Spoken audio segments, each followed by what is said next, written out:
আসসালামু আলাইকুম, সবাইকে স্বাগত জানাচ্ছি একটু সেকেলে আদি একটা রেসিপি দেখার জন্য। সর্ষে ইলিশ। আর আমি এই সর্ষে ইলিশটা রান্না করি গ্রাম বাংলার নানি দাদিরা আদিকাল থেকে যেভাবে রান্না করে আসে, একেবারে একটা অথেন্টিক উপায়ে।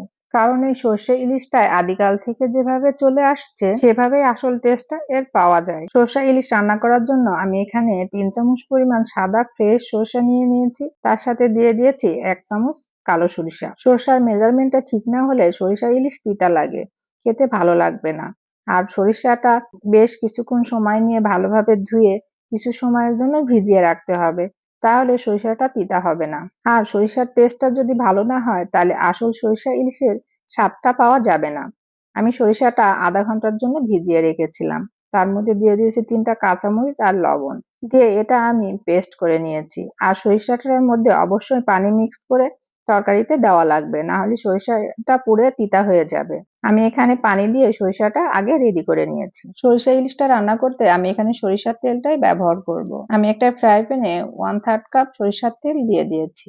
সরিষার তেলটা হালকা গরম হয়ে আসলে আমি এখানে দিয়ে দিয়েছি সামান্য পরিমাণ কালো জিরা ফোড়ন, 1/2 চামচ পরিমাণ হলুদ ও লাল মরিচের গুঁড়া। এই পর্যায়ে কিন্তু আমার চুলার আঁচটা বন্ধ ছিল। চুলার আঁচটা বন্ধ করে অবশ্য হলুদ ও মরিচটা দিতে হবে, না হলে পুড়ে যেতে পারে, আর পুড়ে গেলে সরিষা ইলিশের স্বাদটা পাওয়া যাবে না। এখানে আমি মাথা ও লেজ সহ 6 টুকরা মাছ নিয়ে নিয়েছি। এই পর্যায়ে আমি চুলার আঁচটা অন করে মিডিয়াম হিটে রেখে মাছগুলা দিয়ে দিয়েছি, আর উপর থেকে দিয়ে দিয়েছি লবণ। আমি সরিষাতেও কিছুটা লবণ দিয়েছি, সেজন্য লবণের পরিমাণটা একটু বুঝে দিতে হবে।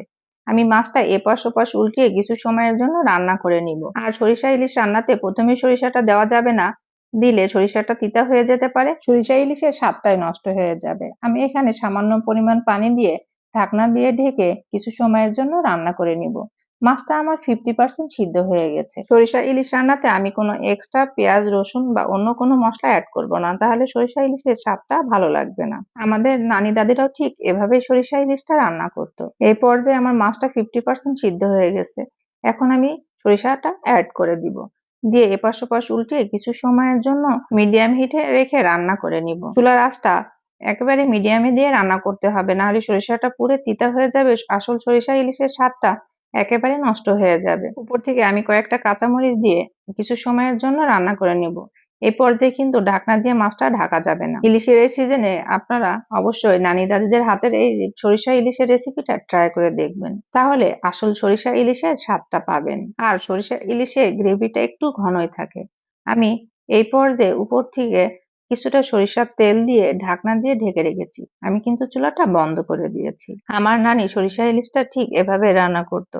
সরিষা ইলিশে আমরা কখনো পেঁয়াজ রসুন এক্সট্রা কোনো মশলা দেওয়া হয় না। আপনারাও কি আমাদের মতো করে সরিষা ইলিশটা রান্না করেন?